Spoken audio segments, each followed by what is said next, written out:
Welcome to our deep dive on the foundations of internal auditing. Okay. We're going to be covering, why internal audit even exists in the first place, Right. and then really get into the definitions of internal audit, assurance, and consulting. Yeah, So, are you ready to get started? absolutely. I think internal audit is often misunderstood. Like So that clarifying its foundations is really for crucial. sure. Okay, so let's just jump right in. With kind of a fundamental question. Why have internal audit at all? Oh, It seems like a simple question. yeah. But I think even, seasoned auditors might find it surprisingly complex. You're right. It's way more nuanced than it appears. Internal audit's core purpose is to provide independent and objective assurance and consulting services Right. designed to add value and improve an organization's operations. Okay. That adding value aspect is key. It's not just about finding problems, right? Great internal audit departments actually help organizations increase value and avoid losses. So it's not just about like pointing fingers and saying, you did this wrong. No, not at all. Internal audit's about working collaboratively Okay. with the organization to achieve its objectives. Gotcha. Think of it as a partnership focused on continuous improvement. That makes sense. Okay. So how does internal audit actually go about, adding value and helping organizations reach their goals? So, internal audit focuses on three key areas: Great. risk management, Got it. governance, and control. Okay. By evaluating and improving how effective these processes are, Yeah. internal audit can help organizations, identify potential problems, find opportunities, and ultimately meet their objectives. So if we imagine a company with a really ambitious goal, Yeah. like launching a new financial service, Right. or even something as wild as, say, a mission to Mars, Sure. internal audit is there to help them succeed. Precisely.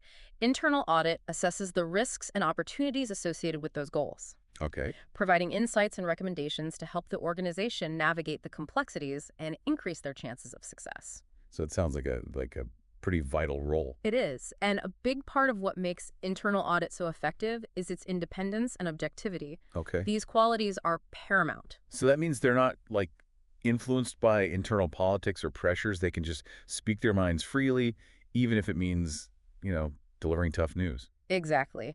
That independence is crucial for maintaining credibility and ensuring that the audit findings are unbiased and reliable. Okay. So we've talked about why internal audit exists and its, importance. Yeah. But what about the formal definition? You mentioned it earlier, something about providing assurance in consulting services. Right. So the Institute of Internal Auditors, the IAA, Yep. defines internal audit as, quote, an independent, objective assurance and consulting activity designed to add value and improve an organization's operations, end quote. Yeah, I have to admit, even I can't always recite that perfectly from memory. Well, memorizing the definition isn't the point. Yeah. It's about understanding what those words really mean in practice. Right. Okay. So let's break it down. What are the key elements here? So, as we already discussed, independence and objectivity are foundational. Okay. They're essential for ensuring unbiased assessments. Then you have the focus on adding value and improving operations, Okay. which highlights the proactive, positive role of internal audit. And finally, you have the two main service areas: assurance and consulting. Let's dive into those service areas. Okay. Starting with assurance, what exactly does that mean in the context of internal audit? So, assurance is about providing an objective assessment based on evidence. Internal auditors, they examine evidence, Right. which could include documents, interviews, or even observations of processes. And then they provide an independent assessment of what they found. So they're not just taking people's word for it. They're like digging in and verifying the information themselves. Absolutely. That's what gives their assessments credibility. They're not just relying on hearsay or assumptions. Gotcha. That makes a lot of sense. I recently attended a gathering of banking internal auditors, Okay. and it seemed like their work was really, heavily focused on assurance services. That's common in industries with strict regulatory requirements, Yeah. like banking. But consulting is equally important, Okay. though it can be a bit more nuanced. All right. So how does consulting differ from assurance? They both seem aimed at, improving operations, right? They do, but the key difference lies in how the scope of work is determined. Gotcha. In assurance, the scope is driven by a risk assessment. Okay. But in consulting, the nature and scope are agreed upon with the client. So in consulting, it's more about, responding to specific needs or requests from within the organization. Precisely. It could involve anything from providing advice on a new project Mm. to helping implement a new system or process. This raises an interesting question for me. Mm. Let's say someone outside your direct reporting line asked you to do some work. Yeah. Would you feel obligated to take it on just because they asked? That's where independence comes into play again. Internal auditors need to carefully consider whether taking on certain consulting engagements Okay. might compromise their objectivity or create a conflict of So interest. they can't just say yes to every request. Exactly. They have to maintain their independence and ensure that the work they do aligns with the overall objectives of the internal audit function. I remember a situation in my own department. We were asked to verify whether new procedures had been implemented effectively across 4 different continents. It wasn't a typical audit, but we agreed to take it on as a consulting engagement. After consulting with the audit committee, Right. added it to our plan, it definitely fell within our area of expertise, Yep. even though it was a little outside our normal routine. And that's a great example of how consulting can add value. Mhm. You were able to leverage your expertise to provide a service the organization needed, Yeah, all while maintaining your independence. absolutely. But there's one thing I want to emphasize about consulting. Okay. Internal auditors should never assume management responsibility. They're there to advise and assess, not to, take over decision making. That's crucial. The line between consulting and managing needs to remain clear. Okay. So we've talked about independence, objectivity, assurance, and consulting. What else kind of stands out to you in the definition of internal audit? So the definition goes on to state that internal audit helps organizations accomplish their objectives by employing a systematic and disciplined approach to evaluate and improve risk management, control, and governance processes. Right. These three areas are really the core of what internal audit examines. And those are the same areas that are heavily emphasized on the CIA exam, right? You're right. Certified internal auditor. The exam really drills down on risk management, control, and governance. Yeah. And that phrase, systematic and disciplined approach, that's key. It highlights the rigor and methodology that internal audit brings to its work. Yeah, it makes you wonder what truly sets internal audit apart. Yeah. You know, hmm other departments deal with risk, control, and governance too, but internal audit has kind of a unique role. Absolutely. It's the unwavering independence and objectivity, coupled with a rigorous methodology and adherence to ethical principles that truly distinguishes internal audit. So it's a powerful combination of, skills, perspective, and principles. Exactly. And that combination is what enables internal audit to provide truly valuable insights and recommendations to the organization. So this has been a really insightful discussion so far. Yeah. We've gone from a seemingly simple question, why have internal audit, to, a deeper understanding of its purpose, definition, and the crucial roles of assurance and consulting. Yeah, and we've highlighted the importance of independence and objectivity, which are truly the cornerstones of effective internal audit. Absolutely. But there's still so much more to explore. Right. In the next part of our deep dive, we'll delve into those 3 core areas that internal audit examines: risk management, control, and governance, Yeah. and see how they contribute to an organization's overall health and success. We'll also look at real-world examples of how internal audit can make a tangible difference, from identifying and mitigating risks to improving efficiency and effectiveness. It's going to be fascinating to see how these concepts play out in practice. I'm already intrigued. Yeah, So stay tuned for part 2 of our deep dive into the world of internal audit. awesome. So, building on our discussion of independence and objectivity, Right. let's let's shift our focus to the audit committee. Okay, here's where it gets really interesting. Yeah. To be honest, when I first started in internal audit, Yeah. I didn't fully grasp the significance of the audit committee. That's understandable. Yeah. A lot of people view the audit committee as just another layer of bureaucracy, Right. but it plays a vital role in ensuring the effectiveness and independence of internal audit. Okay, so for those of us who might not be familiar, Yeah. can you explain what the audit committee is and why it's so important? Certainly. So the audit committee is a subcommittee of the board of directors, Okay. typically composed of independent directors with financial expertise. Okay. Their main responsibility is to oversee the financial reporting process, Right. the internal control system, and the work of both internal and external auditors. So they're like the guardians of financial integrity and accountability. Precisely. Right. They act as a bridge between the board of directors, management, and the audit functions, Okay. ensuring transparency and providing an objective assessment of the organization's financial health and risk management practices. Gotcha. But their role goes beyond just finance. They play a crucial part in supporting internal audit's independence. That makes sense. Mhm. But how does the audit committee specifically support internal audit's independence and objectivity? So there are several ways. Uh-huh. First, the audit committee is responsible for approving the internal audit charter, which outlines the function's purpose, authority, and responsibilities. Right. This charter really sets the stage for how internal audit operates within the organization. So it's like setting the ground rules and ensuring that internal audit has, the mandate and support it needs to operate effectively. Exactly. Okay. The audit committee also plays a key role in approving the internal audit plan, Okay. which outlines the scope of audit activities for the year. Right. This ensures that internal audit is focusing on the areas that pose the greatest risks to the organization. Gotcha. And it keeps internal audit's work aligned with the board's priorities. So it's like having a strategic roadmap to make sure internal audit's efforts are, targeted and effective.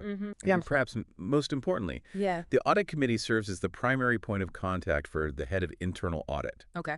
Um, this direct reporting line to the audit committee helps protect internal audit's independence from undue influence by management. That's a critical point. Yeah.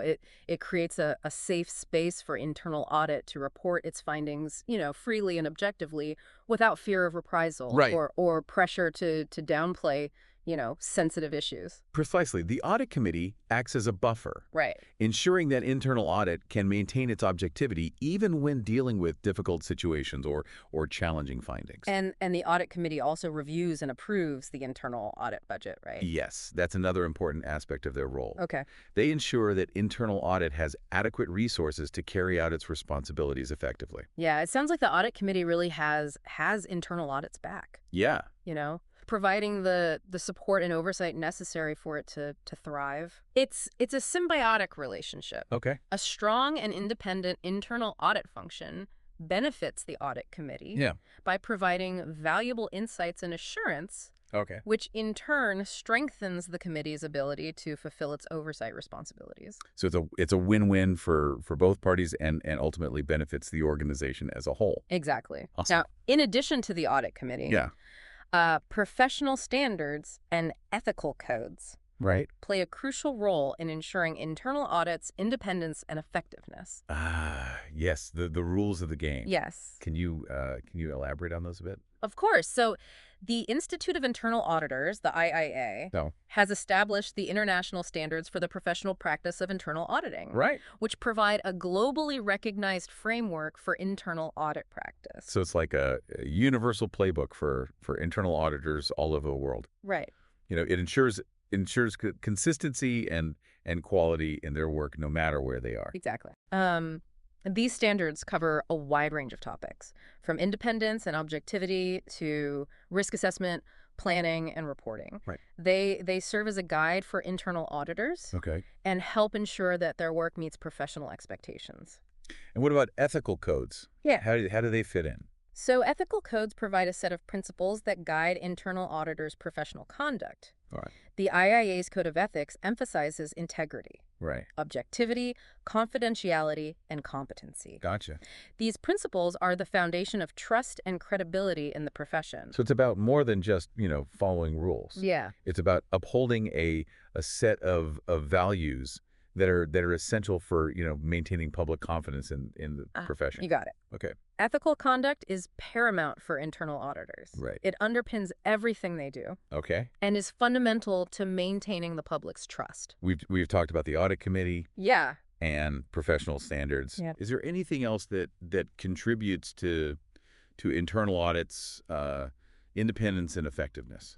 one more critical piece of the puzzle is quality assurance. Okay. Just as internal audit assesses other functions within the organization, Right. it also needs mechanisms in place to evaluate the quality of its own work. So it's like a check and balance system. Yeah. For internal audit itself, Yeah, it ensures that the department is meeting its own high standard. precisely. Okay. Quality assurance programs can take various forms, Okay. including internal assessments, Right. external reviews by an independent party, Okay. and ongoing monitoring of work quality. So it's not a one-time check, No, but an ongoing process of evaluation and improvement. exactly. The goal is to provide assurance that internal audit is consistently delivering high-quality work that meets professional standards and adds value to the organization. Which in turn, benefits everyone from management to the board of directors to the organization stakeholders. Yeah. Absolutely. Quality assurance bolsters internal audit's credibility. Right. And reinforces its position as a trusted advisor. Right. It's fascinating to see how all of these elements, the Yeah. audit committee, professional standards, ethical codes, and quality assurance, Right. all work together to create a robust and effective internal audit function. It truly is. Yeah. It's a testament to the importance of independence, objectivity, and professionalism in internal audit. Right. When all of these pieces are in place, internal audit can truly fulfill its purpose, Yeah. adding value and improving operations. Now that we've laid the groundwork, Right. let's shift our attention to those core areas that internal audit examines: risk management, control, and governance. Let's dive in. I'm ready to explore how these elements contribute to an organization's overall health and success. Welcome back to our deep dive on the foundations of internal auditing.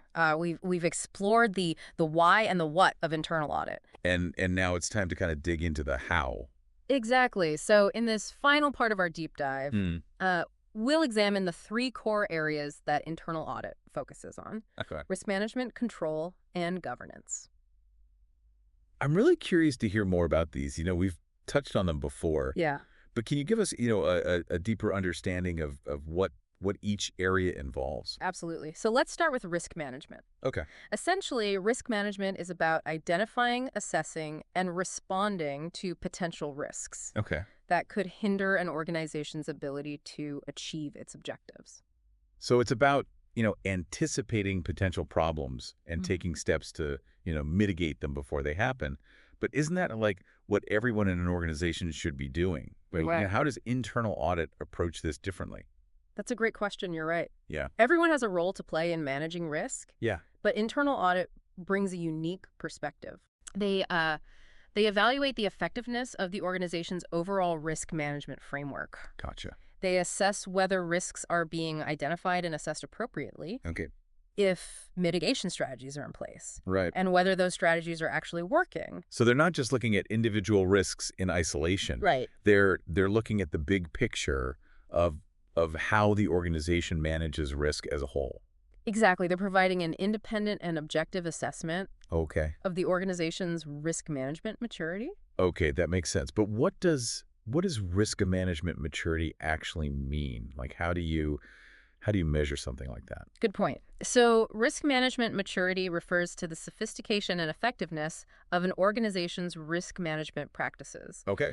It's about how well integrated risk management is into the organization's culture and decision-making processes. So a highly mature organization would have a proactive and systematic approach to risk management. Right. Whereas a less mature organization might be more, reactive and ad hoc. Precisely. And internal audit helps organizations understand where they fall on that spectrum Okay. and identify areas for improvement. So how does internal audit actually go about evaluating risk management? Like what do they look at? So, internal auditors use a variety of techniques. Okay. They'll review policies and procedures related to risk management, Right. conduct interviews with key personnel involved in the process, Okay. analyze data to identify trends and patterns, Right.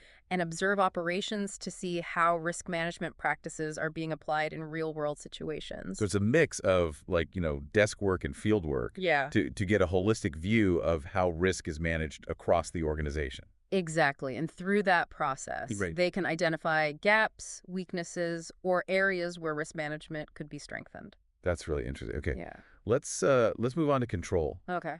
What's internal audit's focus in that area? So, control refers to the measures that organizations implement to ensure that things are running smoothly Okay. and risks are being mitigated effectively. Right. These controls can take many forms, Okay. including policies, procedures, systems, and even organizational structures. So they're like safeguards Yeah, put in place to prevent things from going wrong or to catch them early if they do. precisely. Okay. Think of it like a safety net for the organization. Gotcha. Internal audit's role is to assess the design and effectiveness of these controls. Okay. They determine whether the controls are appropriate for the risks they're meant to address, Right. if they're operating as intended, Okay. and if they're actually achieving their desired outcomes. Gotcha. I imagine there are, a lot of different types of controls out there. There are, Can you give us some examples? of course. So some common types include preventative controls, Okay. which are designed to prevent errors or fraud from occurring in the first place. Think of things like segregation of duties or authorization requirements. Right. Okay. Then you have detective controls, Okay. which aim to detect errors or fraud that have already occurred. Gotcha. Examples include reconciliations, reviews, Right. and audits themselves. Okay. Finally, there are corrective controls, Uh, which focus on fixing problems that have been identified. Gotcha. This could involve things like incident response plans or remediation efforts. So it's a multi-layered defense system Yeah, with different types of controls working together to protect the organization. that's a great analogy. Okay. And internal audit assessment helps ensure that all of those layers are functioning effectively. All right. So we've covered risk management and control. Right. What about governance? Yeah. How does that fit into the internal audit picture? So, governance refers to the overall framework of rules, processes, and structures that guide an organization's operations. Okay. It's about making sure the organization is being managed effectively, ethically, and in alignment with its objectives and values. So it's about setting the tone at the top. Yeah. And ensuring that everyone is on the same page when it comes to, ethical conduct and responsible decision making. Exactly. Okay. Internal audit plays a critical role in assessing various aspects of governance. This could include evaluating the board of directors' oversight, Right. the ethical culture within the organization, Okay. and the effectiveness of communication and reporting processes. Hmm. They might also look at compliance with laws and regulations, Right. as well as the organization's commitment to social responsibility and sustainability. It sounds like internal audit has a pretty broad mandate when it comes to governance. It does. Governance is a complex and multifaceted area, Yeah. and internal audit's independent and objective perspective is essential for providing a clear picture of how well it's functioning. It's amazing to see how these three areas, risk management, control, and governance, are all interconnected. They are. They each play a vital role in supporting the organization's, overall health and success. Absolutely. They work together to create a strong foundation. Okay. When these elements are well managed, Yeah. the organization is better positioned to achieve its objectives, Right. navigate risks effectively, Okay. and operate with integrity and efficiency. So this deep dive has been incredibly insightful. It has. We've gone from the fundamental definition of internal audit to the core principles of independence and objectivity, Right. and finally to the critical areas of risk management, control, and governance. Yeah. It's clear that internal audit is so much more than a compliance function. Right. It's a strategic partner Yeah. that can add immense value to any organization. I couldn't agree more. It's been a pleasure exploring these concepts with you and our listeners.